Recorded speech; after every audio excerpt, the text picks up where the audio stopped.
Bom dia, a graça e a paz do Senhor Jesus sejam com todos nós, amém? Sejam bem-vindos a mais um vídeo do meu canal aqui, Libertos em Cristo. Meu nome é Hércules e já peço que você se inscreva, ative o sininho para receber as mensagens. Se você gostar, você compartilha, né? Esteja sempre conosco. Hoje eu quero falar um pouco vamos falar de batalhas, né? No mundo de hoje nós estamos vivendo grandes guerras, seja elas no sentido físico, no sentido espiritual, no sentido psicológico, mas nós estamos vivendo em guerras, né? Então eu quero trazer uma mensagem assim: você só pode ganhar uma guerra no campo de batalha. Só se ganha uma guerra no campo de batalha. Amado, seja lá o que quer que você esteja atravessando, você só vai ter vitória no campo de batalha. Amém? Então você que quer acompanhar aí junto comigo, eu vou ler aqui o livro de 2 Crônicas 14, do versículo 8 até o versículo 12. Tinha Asa um exército de 300.000 de Judá, que traziam pavês e lança, e 280.000 de Benjamim, que traziam escudo e atiravam de arco. Todos estes eram varões valentes. Zerá o etíope saiu contra ele com um exército de 1 milhão de homens e 300 carros, e chegou até Maressá. Então Asa saiu contra eles, e ordenaram a batalha no vale de Zefatá, junto a Maressá. E Asa clamou ao Senhor, o seu Deus, e disse: Senhor, nada é para ti ajudar, quer o poderoso, quer o de nenhuma força. Ajuda-nos, pois, Senhor, nosso Deus, porque em ti nós confiamos, e no teu nome nós viemos contra esta multidão. Senhor, tu és o nosso Deus, não prevaleça contra ti o homem.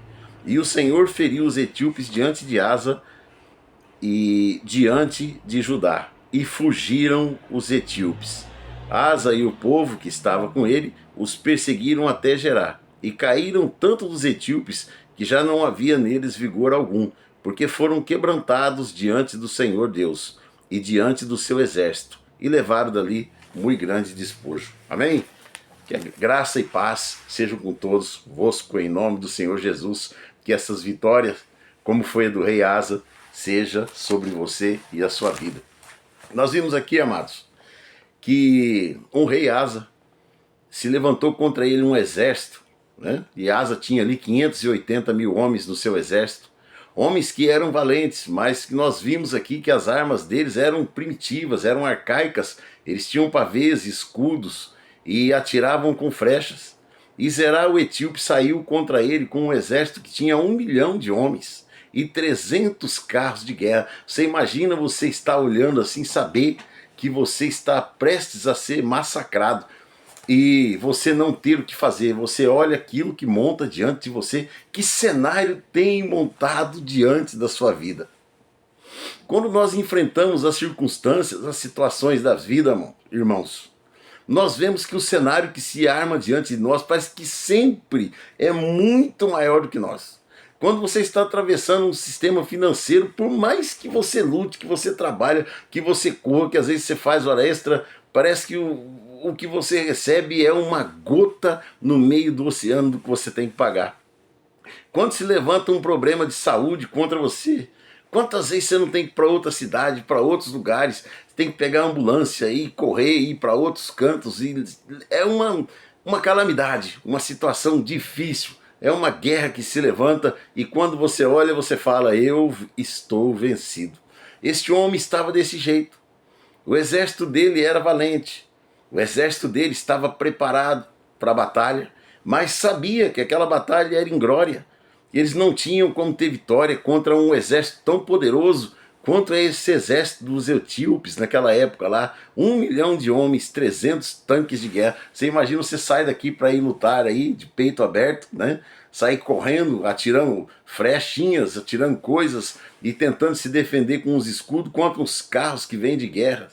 Aqueles carros naquele tempo ali, muitos eram puxados por quando não era por cavalos, eram por elefantes, mas eles tinham nas rodas deles, eles tinham aquelas lanças que eles colocavam para ferir aqueles que se vinham contra, o exército que vinha inimigo contra. Eles nem tinham intenção, muitas vezes, de matar ali, mas aonde aquela roda pegava, cortava ali. Então, precisava de 3 soldados, o que estava ferido e outros 2 para carregar. Então nessa parte aí já se perdiam 3 soldados para tentar, 2 para carregar, 1 para tentar livrar aquele soldado da morte. Eles tentavam socorrer aquilo dali, eles eram presas fáceis. E aí vinha lá os outros que estavam com a lança em cima dos carros e os acertavam. Então eles eram presa fácil.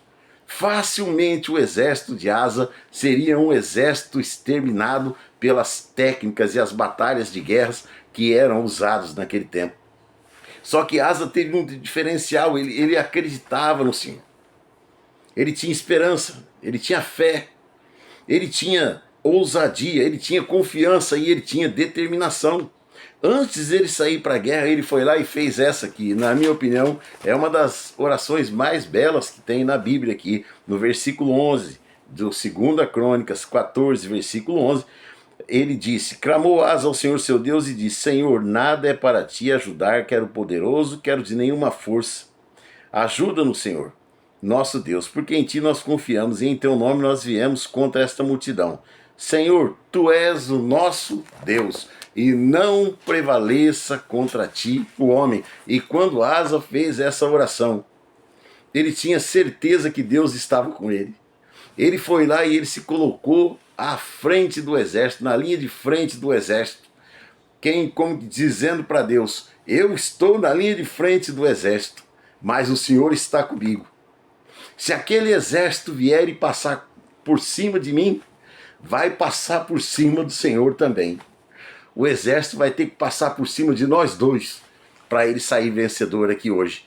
E aí quando aquele exército de fato veio contra ele, nós vimos aqui que aquele exército fugiu da presença dos soldados de Asa, que não tinha condições de lutar contra aquilo dali. Mas Deus os quebrantou e eles saíram fugidos e foram presas fáceis para o exército de Asa. Eu não sei qual é a luta que você tem, amado. Quando nós ouvimos falar das passagens bíblicas, nós falamos, era muito fácil quando a gente fala isso aí, quando não é conosco. Por isso eu gosto sempre de fazer aplicações do dia a dia, de coisas que nós vivemos, de coisas que eu vivi, ou de exemplos que tenho para poder passar. Eu contei num outro canal um testemunho que eu vou contar agora mais breve, de uma forma um pouco diferente, para quem ouviu no outro canal, eu levando a mensagem. E eu contei, né, porque eu tive 3 sentenças de morte na vida, eu contei a primeira que eu vou repetir aqui novamente. Quando eu fui chamado por Deus, a minha conversão foi no ano de 95, na cidade de Bauru. E quando eu fui chamado por Deus para ministrar a palavra, sem ter condições nenhuma de pregar, de falar, sem conhecimento bíblico, sem conseguir falar direito, não formalizava as frases inteiras até o final, como minha esposa me dizia, eu tinha uma dificuldade muito grande assim, de falar, de me expressar. E quando Deus me deu a graça, e eu falei para ele, isso aqui é resumindo, o que eu queria, o dom que eu queria era o dom de falar. Eu queria pregar e que as pessoas entendessem o que eu falasse. Foi isso que eu pedi para Deus. Eu pedi o que era mais difícil para Deus dentre os dons que tinha, que era o de falar e as pessoas entendessem. Porque eu pensei, eu tenho o dom de curar e as pessoas forem curadas e não entender o que Deus fez por elas ou na vida delas não ia adiantar. Eu orasse em línguas e falasse em tantas línguas e ninguém entender, para mim aquilo não ia ter valia nenhuma. Ou de sair aí fazendo filas de pessoas para sair profetizando, também era outra coisa que não me chamava atenção, mas conseguir falar a palavra de Deus e ter quem entendesse a palavra de Deus e tivesse as vidas transformadas por ela, isso fazia diferença. Então aqui nós vimos uma batalha de um rei que venceu um exército muito mais poderoso que ele. Quando Deus me chamou para pregar em 98, e eu fui pregar e aceitei, e aí fui colocado numa situação que até foi constrangedora, mas que eu vou pular essa parte, senão o vídeo vai ficar muito longo. Então, eu estava todo empolgado com a primeira pregação que fiz, que foi no meio de um mato, numa fazenda, já contei essa história aqui, não, como não está salvo esse aqui, né? muitos não viram, mas eu vou contar resumidamente aqui. E aí eu estava em casa, eu orava muito naquele tempo, orava no trabalho, quando estava em casa. Eu me apaixonei pela oração, por orar, e eu estava sempre buscando a presença de Deus, que eu estava encantado com as coisas que eu estava descobrindo, eu estava encantado de estar descobrindo a palavra de Deus, eu estava maravilhado com o que eu estava lendo, eu estava maravilhado com o entendimento que o Senhor dava, e eu buscava entendimento, eu pedia para Deus me dar entendimento. Me chegava livros na mão, me chegava apostilas, chegava coisas que ia me trazendo clareza, ia me respondendo o que eu buscava, perguntava para Deus. Parece que vinha, gente, era impressionante como que vinha, trazidos, fosse em livro, em apostilas, ou pelo próprio Espírito Santo falando, né, a palavra de Deus. Então eu estava num dia dormindo, era uma quarta-feira, mais ou menos, uma quarta, quinta-feira, e eu tive um sonho que para mim não era sonho, porque eu conseguia ver ele, mesmo estando acordado, que eu ia morrer na quarta-feira da outra semana. E o que passava por cima de mim, que eu ia morrer num acidente de moto, nós tínhamos uma moto, mas que não tinha condições de viajar, e eu trabalhava fora, eu trabalhava numa UTI à noite, e estava trabalhando fora numa empresa que tinha montado para se construir, que era no gasoduto, e então eu trabalhava lá, comecei a trabalhar ali. Aí eu trabalhei um mês mais ou menos ainda na UTI, e depois saí e fui trabalhar só lá nesse gasoduto, porque fazia muita hora extra, né? E cheguei em casa, estava dormindo, e aí eu sonhei, e nesse sonho eu via que um grande caminhão amarelo, um caminhão que eu nunca tinha visto, um caminhão muito grande, muito estranho, uma geringonça, né, muito grande, passava por cima de mim, e eu estava indo de moto ir trabalhar, sendo que tinha 5 ônibus que passavam fazendo linha na cidade, e ainda tinha o pessoal que ficava na casa, que ia com uma Kombi e ia de carro. Então eu trabalhando na UTI aquela noite estava muito tranquilo. Eu sonhei que esse caminhão ia passar por cima de mim, seria na quarta-feira da outra semana. Amanheci o dia, tinha uma cama que tinha um criado mudo, um de cada lado. Eu cheguei, eu tinha um seguro muito bom, e eu catei esse seguro, coloquei em cima do criado mudo lá da minha esposa e disse para ela, ó, aqui está meus documentos, e tá aqui um seguro, mas não contei para ela o sonho, não contei para ela que eu tinha uma semana de vida e que eu acreditava naquilo, passei a madrugada orando. Eu não fazia outra coisa a não ser orar para que Deus quebrasse aquela sentença de morte. Não era possível, eu tinha uma filha pequena, minha filha naquele tempo tinha uns 4 anos de idade, e eu estava retornando da cidade de Bauru naquele tempo, foi o ano de 97 que eu retornei, em 98 eu estava trabalhando ali nesse gasoduto, meu filho não tinha 1 ano de idade, com 2 crianças pequenas, como que agora eu iria morrer? O que seria dele se nós estávamos no começo da vida?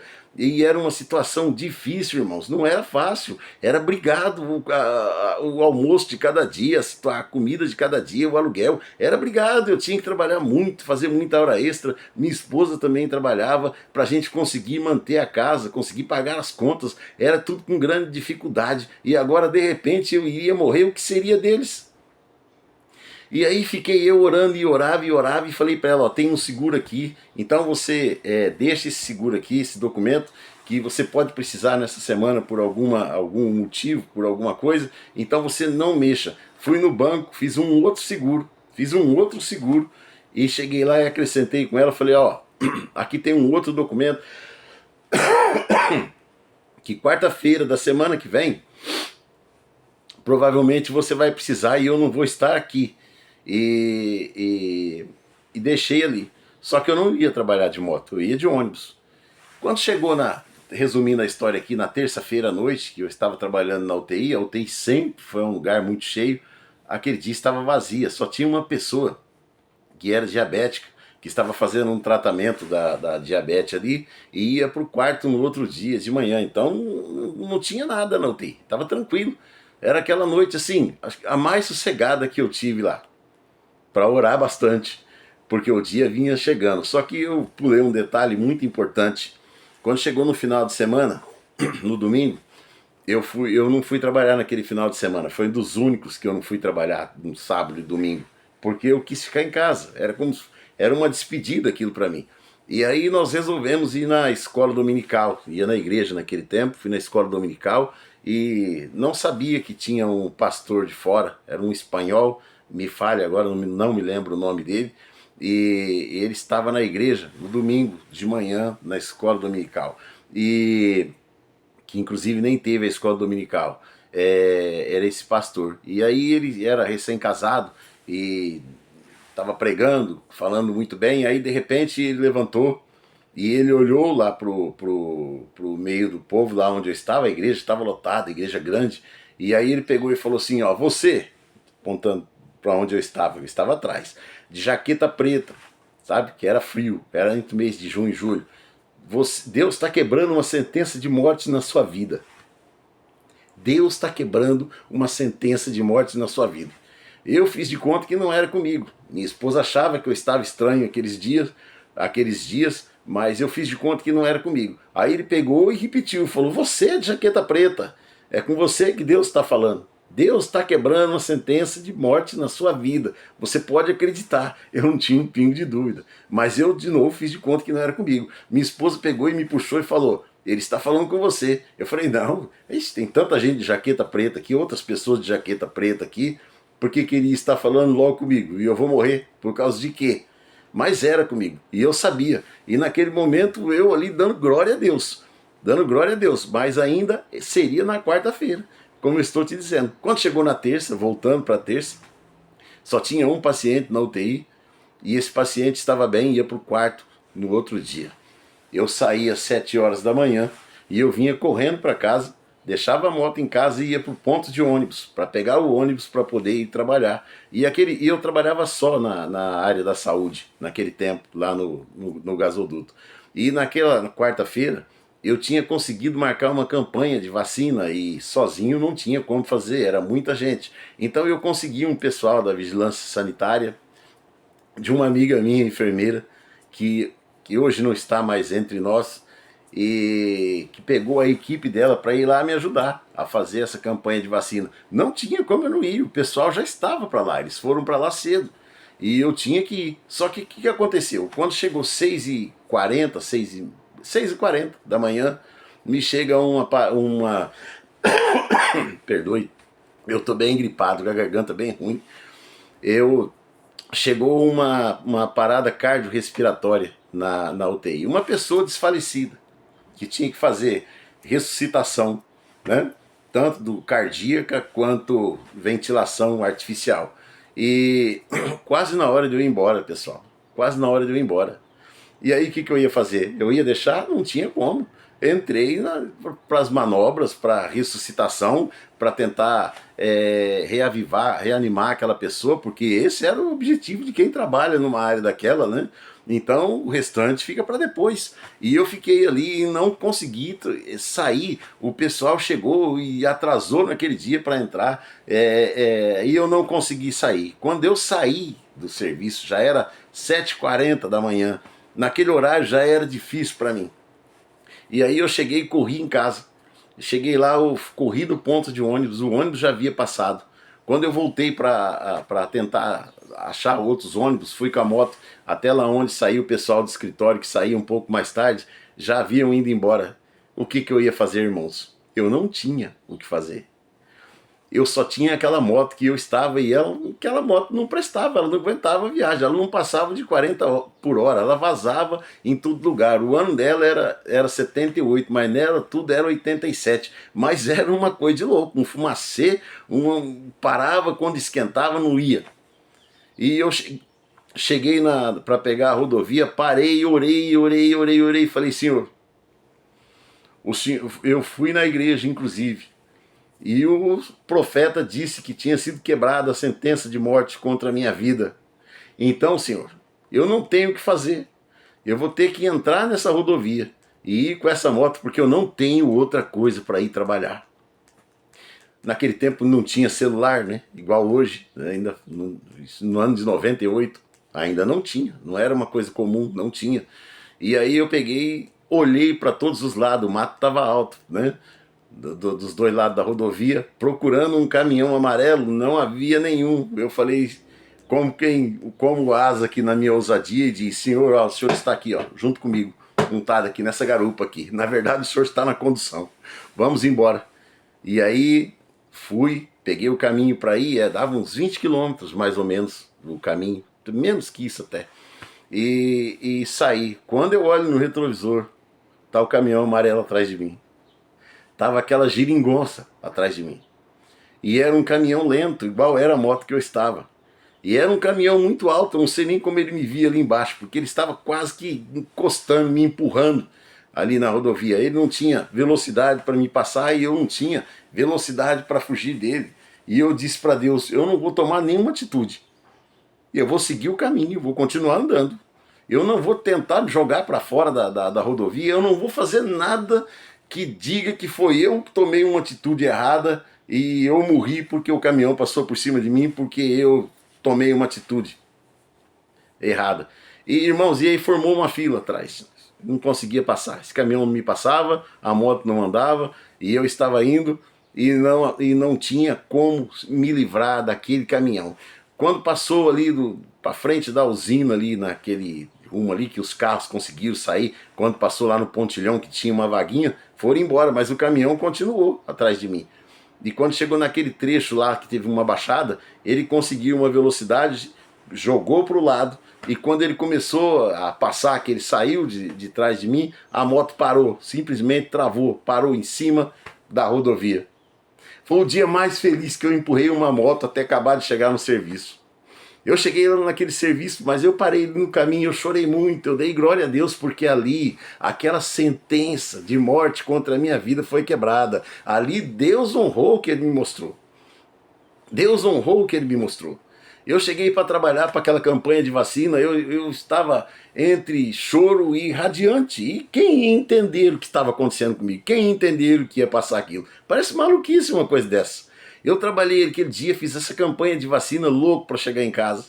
Quando eu cheguei em casa, eu vi a minha esposa, eu abracei ela, eu beijei as crianças, e aí comecei a chorar, e ela falou, o que está acontecendo? Eu peguei e falei para ela, vem aqui. Fui lá no armarinho, naquele criado mudo onde estava ali, e falei para ela, eu vou guardar esses documentos porque você não vai mais precisar deles por enquanto. Vai ter que me aturar ainda um bom tempo. Aí fui contar para ela a história do que eu estava vivendo, o trauma, o drama que eu estava vivendo uma semana. Seja o que for contra a tua vida, Deus tem poder para quebrar. Deus quebra corrente, Deus quebra grilhões, Deus quebra sentença de morte, amado. Deus quebra, Deus é aquele que pode fazer a diferença na tua vida. Se envolva com o Senhor, acredite na palavra, acredite no que aconteceu com o rei Asa, acredite nisso que eu estou te dizendo, essa história que eu estou te falando é real, aconteceu na minha vida, há registros disso. Eu tenho um livro escrito que infelizmente está perdido, né? Porque eu fiquei 10 anos afastado, voltei a pregar agora, novamente.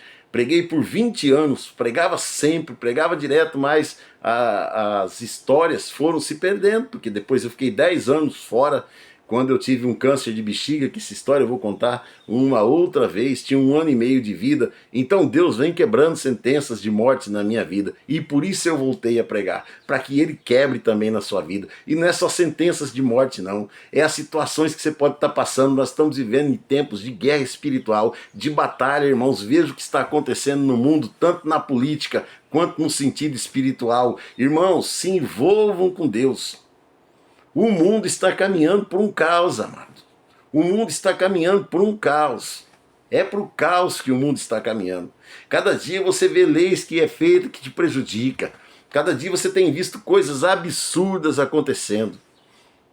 Nós estamos vivendo a era da internet. A internet é uma coisa boa, mas vai virar uma escravidão para todo mundo. As pessoas serão controladas, como está em Apocalipse. Isso não é revelação minha, isso é revelação de Deus. É palavra de Deus contando das coisas que vai se acontecer. Então creia em Deus, tenha ousadia.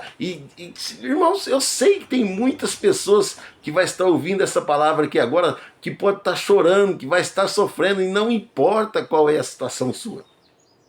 Importa é você estar determinado a dizer: Senhor, o Senhor está comigo, o Senhor tem que estar comigo. Como o Asa disse, eu vou morrer. Vai passar por cima de mim aquele exército de Zerá, o etíope, mas vai passar por cima de mim e do Senhor. O dia que eu estava andando com aquela moto lá, eu falei a mesma coisa para Jesus: Senhor, eu vou montar nessa moto aqui e o Senhor está junto comigo. Se o caminhão passar em cima de mim, vai passar em cima do Senhor. E a curiosidade principal, que eu ainda não disse, né? Aquele caminhão era de lá, de onde eu trabalhava. Ele estava indo lá para bater estacas, aquelas estacas gigantes que firmava lá. Aquele caminhão estava no mesmo lugar que eu estava trabalhando. Ele começava aquele dia a trabalhar lá, e quase que ele começa já com vamos dizer, um acidente fatal, né? Que seria eu, no caso. Buscando aqui agora para dizer para você de outra situação. Davi, que era um homem segundo o coração de Deus, né? Nós vemos ali Davi, que tinha promessa de Deus no segundo livro ali de Samuel, né? 7,16. Davi era um homem que era segundo o coração de Deus, e Deus fez uma promessa para ele, que o seu reino, sua casa, sua descendência real duraria para sempre. Nós sabemos que Deus era com Davi. Nós sabemos que Deus deu a Davi a graça, deu poder para Davi. Davi matou um gigante com uma pedra, uma funda. Todos nós sabemos disso daqui. E era promessa de Deus de estar com Davi. E Davi, mesmo tendo a promessa de Deus, quando chegou numa situação na vida dele, e ele também desacreditou. Ele também via que a circunstância era grande. Ele foi perseguido por Saul, ele foi perseguido pelo filho dele, Absalão. Criou-se muitos inimigos, pessoas que queriam matar ele. E Davi tinha a promessa de Deus de ser vitorioso nas guerras, nas batalhas que ele teve. Mas Davi, assim como nós, era um homem. Davi tinha suas fraquezas, ele tinha suas limitações. Ele conseguia enxergar quem ele era, o que ele era frágil. Ele conseguia ver que, a hora que ele olhava, por mais que, mesmo ele sendo rei, mesmo antes dele reinar, ou mesmo quando ele era rei, ele via que o que se levantava com ele era sempre maior do que ele, irmãos. E aquilo causava desânimo, aquilo causava angústia, aquilo causava aflição, não o deixava dormir. Era uma situação assim terrível que ele sentia. Ele chegou a um ponto que, quando ele estava voltando num caminho lá, ele se fez de louco, como está lá em 1 Samuel, no capítulo 21, no versículo 13. Davi, diante do rei Aquis de Gate, por medo de morrer, quando ele estava passando ali, com medo daquele rei se levantar e o matar, ele começou a fazer coisas estranhas. Ele começou a rabiscar coisas que ninguém entendia o que ele estava fazendo. Ele começou a simular que estava como se estivesse tendo uma convulsão, começou a babar e encher a sua barba de saliva, por causa do desespero que ele estava. Tem tantas pessoas que estão se sentindo tão aflitas, tão afligidas, que elas têm atitude que elas jamais teriam. Quantas vezes que você chegou num lugar que você se sentiu envergonhado, humilhado, e você fez coisas que você se envergonha porque você sabe que você jamais faria. E sempre tem alguém que vai estar por ali olhando e vendo aquilo dali e te classificando, te desmoralizando, te diminuindo, sabe? Te colocando pequeno. E em qualquer situação, no meio de qualquer um, lembrando das coisas que você fez, porque o acusador está sempre com o dedo apontado para você, vai estar sempre dizendo que você é pequeno, vai estar sempre dizendo que você é incapaz, vai estar sempre falando que você é insignificante, que você não consegue fazer nada, que você não consegue chegar em lugar nenhum. Davi, que era um homem segundo o coração de Deus, que era um rei, chegou nesse ponto e começou a fugir a ponto de se fazer de louco. Este mundo de hoje está levando todos à loucura. As pessoas estão se tornando mesmo doidas, porque cada dia a aflição está aumentando, irmãos. Cada dia a coisa está piorando. Mas tenha fé, tenha coragem, irmãos, de saber de que o único que pode te livrar é Deus. E não importa qual seja o final da história, aquele dia Eu tinha certeza que Jesus estava comigo, como no dia do rei Asa, ele tinha certeza de que Deus estava com ele. Se o exército o matasse, ele sabia com quem ele estava. Se eu tivesse morrido aquele dia, eu sei que Jesus estava comigo. Isso eu tenho certeza no meu coração. E que minha família poderia até estar melhor hoje do que estava aquele dia. Mas não, irmãos, nós temos que lutar. Porque se você só ganha uma guerra, é no campo de batalha. Não adianta você fugir. Nós temos o costume de fugir. Davi tinha o costume de fugir. Eu sempre tive muitas vezes de fugir. Eu fui embora para Bauru por fuga, porque eu estava me sentindo impotente, eu estava me sentindo incapaz e parecia que as situações estavam assolando, afligindo, e aquela angústia, aquela opressão. E aí eu peguei e pensei, né, se eu for embora da cidade, eu mudar para outro lugar, os problemas vão ficar aqui. Eu mudei para Bauru no ano de 94, final de 94, morei lá até 97. Meu filho nasceu lá, o Rafael, meu filho mais novo, nasceu lá. Só que quando passou um mês ou dois, irmãos, aqueles problemas começaram a descobrir onde eu estava. E eles começaram a chegar lá. Às vezes eram outras pessoas, mas era a mesma circunstância. Não adianta você fugir. Quando eu voltei de Bauru para cá em 97, os problemas que eu tinha fugido deles estavam maiores do que estavam quando eu fui embora. Aquilo que você foge e deixa sem resolver vai crescer, irmãos. E não adianta você fugir, irmãos. É igual a jovenzinha que está grávida, né? Ela está grávida, hoje em dia isso já é uma coisa tão comum, mas vamos dizer que até bem pouco tempo atrás, e ainda existe, uma jovem ficava grávida, a primeira coisa que ela pensava, eu vou morrer, meu pai vai me matar, a minha mãe vai me matar, não queria que ninguém soubesse, vivia uma angústia, vivia um desespero. Minha filha viveu isso, né? E aí, aquele desespero, aquela angústia, e aí o que acontecia? A família, sabe, quando sabia, meu Deus, era um alvoroço, era um escândalo, mas bastava nascer o neto, que o neto colocava todo mundo no chinelo, vamos dizer, né? Todo mundo se apaixonava pelo neto. E assim, é uma situação bem simples, mas o que eu quero te dizer é, qualquer situação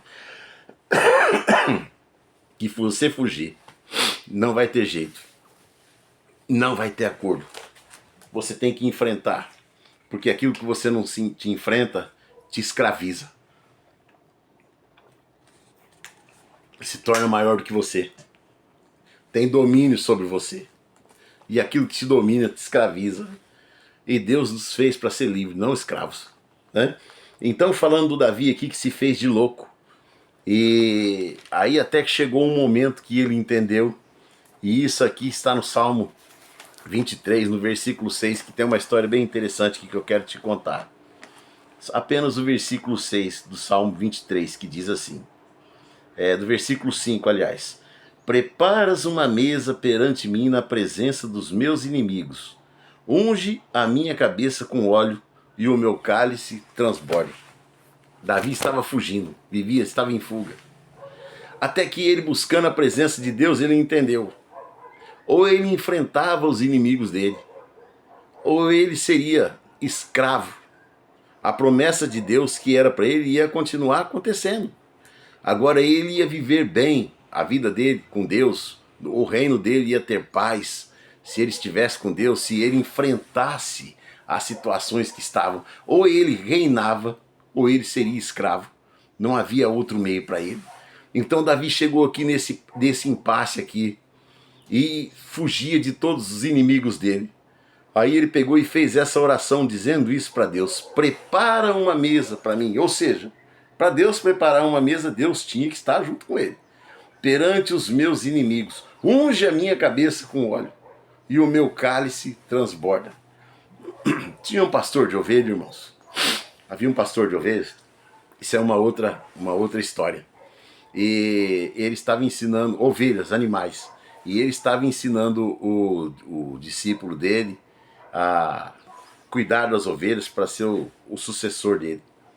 E esse pastor, então, esse jovem conversando e acompanhando esse pastor de ovelhas, viu que duas ovelhas se desentenderam e começaram a brigar. Então aquele pastor velho catou e separou as outras ovelhas, colocou para um outro canto, e ali onde aquelas ovelhas passavam, porque ela tinha que passar num corredor ali, né, de madeira, ele ia jogando óleo nas ovelhas. Ia jogando óleo na cabeça, ia passando óleo nelas. E aí continuava conversando com aquele rapaz. E aquelas ovelhas vinham e ia se chocando uma com a outra. E conforme ia passando, ele ia jogando mais óleo. Aí aquele rapaz intrigado com aquilo falou para ele: mas por que você está jogando óleo na ovelha? Elas estão brigando, não seria melhor separar elas, uma da outra, colocar uma em cada lugar? Aí aquele pastor olhou para o jovem e disse: rapaz, entenda bem uma coisa que eu vou te dizer. Quando duas ovelhas se desentendem e começam a brigar, elas têm que resolver a questão delas. Elas têm que resolver a causa delas. E aí, ele falou assim, e se eu não deixar elas resolver a causa delas, elas vão por todo o rebanho de ovelhas, vão começar a se desentender e começar uma da cabeçada nas outras, e muitas ovelhas vão se perder. Aí ele falou assim, mas então por que jogou óleo nela? Aí ele fala, jogando óleo nela, quando elas chegam e batem, em vez do atrito ser grande, eles escorregam. A hora que elas pegam no óleo, elas escorregam, vai uma para cada lado. Há trauma, mas o trauma é muito menor. Davi, quando entendeu isso daqui, né?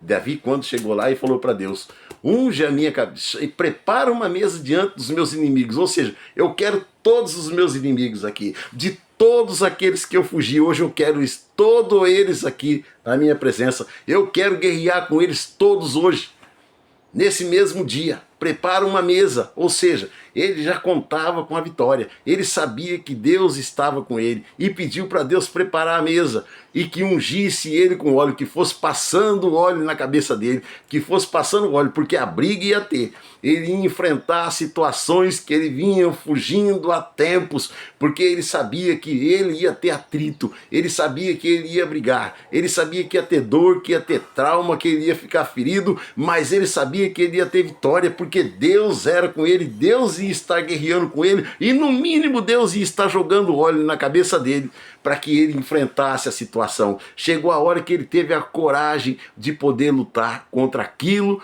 que estava atrapalhando a vida dele. O que está atrapalhando a sua vida? O que está te perturbando? Do que você está fugindo? E que tem se tornado maior do que você? Quando você olha aos teus olhos, aquilo é muito maior do que você. Mas maior do que aquilo é o Deus que está do seu lado. É Deus que está contigo. É o Senhor que te dá essa palavra. É o Senhor que está ministrando no seu coração.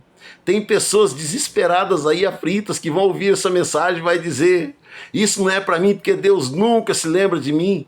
Quem disse que Deus esqueceu de você em algum dia? Quem disse que Ele te abandonou algum dia? Se você está aí no mundo, você está aí porque é por permissão de Deus. E o dia de você ser recolhido também não vai ser esquecido, porque você não vai viver eternamente. Você vai ser levado também. Então não tem, amado, como você está esquecido. Não tem como isso não ser para você. Não importa qual é o seu problema. Você não tem que caminhar com ele sozinho. Você não tem que passar sozinho por problema nenhum.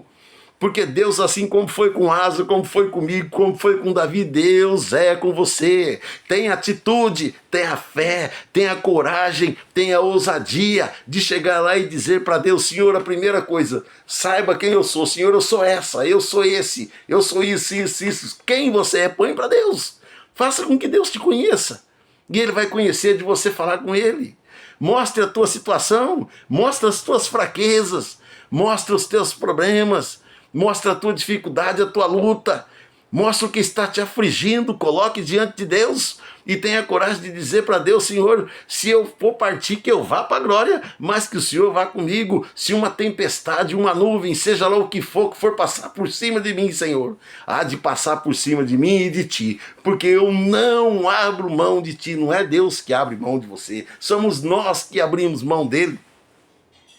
Então seja qualquer que for o desfecho da tua história, meu amado, minha amada, que seja com Deus à frente, que seja com Deus junto com você, e o restante não importa. Você não precisa se babar fazendo de louco como Davi fez. Você não precisa fugir de nada. Você, quando recua é um recuo estratégico, né? Um recuo para estudo. O exército, quando está em guerra, às vezes ele tem que recuar sim. Às vezes ele recua, ele vem para a trincheira, para as barreiras, para recarregar as armas, para se preparar, né? Para comer, para se trocar, para edificar, para recarregar as coisas que eles estão recarregando. Então eles têm que recuar.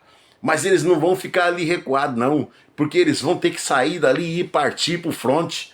Porque você só ganha uma guerra no campo de batalha, seja a luta que for que você estiver, você só pode ganhar no campo de batalha. Não é fugindo, não. Não é fugindo da enfermidade. Não é fugindo do confronto. Seja ele no sentido físico, no sentido espiritual, não. Não vai ser com fuga que você vai ter vitória. Vitória tem para quem luta. Vitória tem para quem disputa. Vitória só tem quem está num campo de batalha. Vitória só tem quem está praticando um esporte, chega em primeiro lugar. Este é vitorioso. Vitória só tem no campo de batalha. Seja lá o que for que você esteja passando. A ponto de dizer, eu não estou aguentando mais. É a hora que você vai estar forte e buscando a presença de Deus e vencer essa batalha que não é só sua. Essa batalha é de Deus. Essa batalha é sua, mas essa batalha é de Deus. Que Deus passe em frente às batalhas que Ele tiver que enfrentar com você. Deus não está... Esses relatos que nós temos, esses exemplos que nós temos na Bíblia aqui, irmãos, não serviram só para os outros, não. Essas coisas estão escritas. É para nós aplicarmos na nossa vida no dia a dia. Deus é contigo. E Deus te dá a vitória no que quer que seja. Pai, em nome do Senhor Jesus. Meu Deus, quantas pessoas angustiadas, aflitas, Pai. Oh, meu Deus, quantas pessoas pensando agora, Senhor, até dizendo como eu gostaria de acreditar nisso que eu estou ouvindo. Oh, meu Deus. Quebra, Senhor, este coração duro, Senhor. Quebra esses ouvidos, meu Pai. Quebra, Senhor. Arranca as escamas, meu Deus. Oh, Pai amado, Senhor, quebranta este coração. Que a Tua graça, Senhor, a Tua graça, Jesus, como o Senhor disse, a Tua graça nos basta. A Tua graça nos basta, Senhor. Seja sobre ela agora. A Tua unção, Senhor, seja sobre ela agora. Unção de cura, Senhor. Unção de poder, unção de libertação, meu Pai, que sejam libertas aquelas que estão escravizadas, dominadas, meu Deus, por outras pessoas. Quantas pessoas escravizadas dentro da sua própria casa, Senhor, porque outras as têm dominadas, têm escravizado, têm tirado a vitalidade delas. Pai, em nome do Senhor Jesus, seja com elas agora. Toca nessas vidas agora, meu Pai. Toca neles, Senhor. Eles estão escravos, Senhor, como numa prisão sem muro, meu Deus. Ô Pai amado, em nome do Senhor Jesus, põe anjos, Senhor, batalhando, quebrando, Senhor, as correntes, os grilhões, meu Pai, e libertando estas vidas agora. Quantas pessoas enfermas nos hospitais, nas suas casas, meu Deus, em nome de Jesus, as cure, a põe de pé, porque Tu és Jeová Rafá, Tu és o Deus que cura, Tu és o Deus que liberta, Tu és o Deus que restaura, Tu és o Deus que aviva, traz um avivamento sobre essas vidas, sobre estes ouvintes agora, meu Pai, sobre aqueles que vão estar ouvindo esta mensagem, meu Pai, traga um rumo novo na vida deles, meu Deus, traz um tempo de vitória, um tempo de abundância da Tua presença, da Tua glória, oh meu Deus, e assim também, meu Pai, dos bens, das necessidades, que elas precisam, que sejam supridas por Ti, para a honra e glória do Teu nome, Senhor. Meu Deus, que a bênção do Senhor, meu Pai, que excede todo entendimento, seja com cada um agora, em nome do Senhor Jesus. Em nome do Senhor Jesus. Que o Senhor te abençoe e até a próxima. Meu nome é Hércules, eu sou um pregador peregrino que não carrego bandeira de igreja nenhuma, carrego a bandeira de Jesus Cristo. E que Jesus Cristo abençoe sua vida, em nome de Jesus. Amém.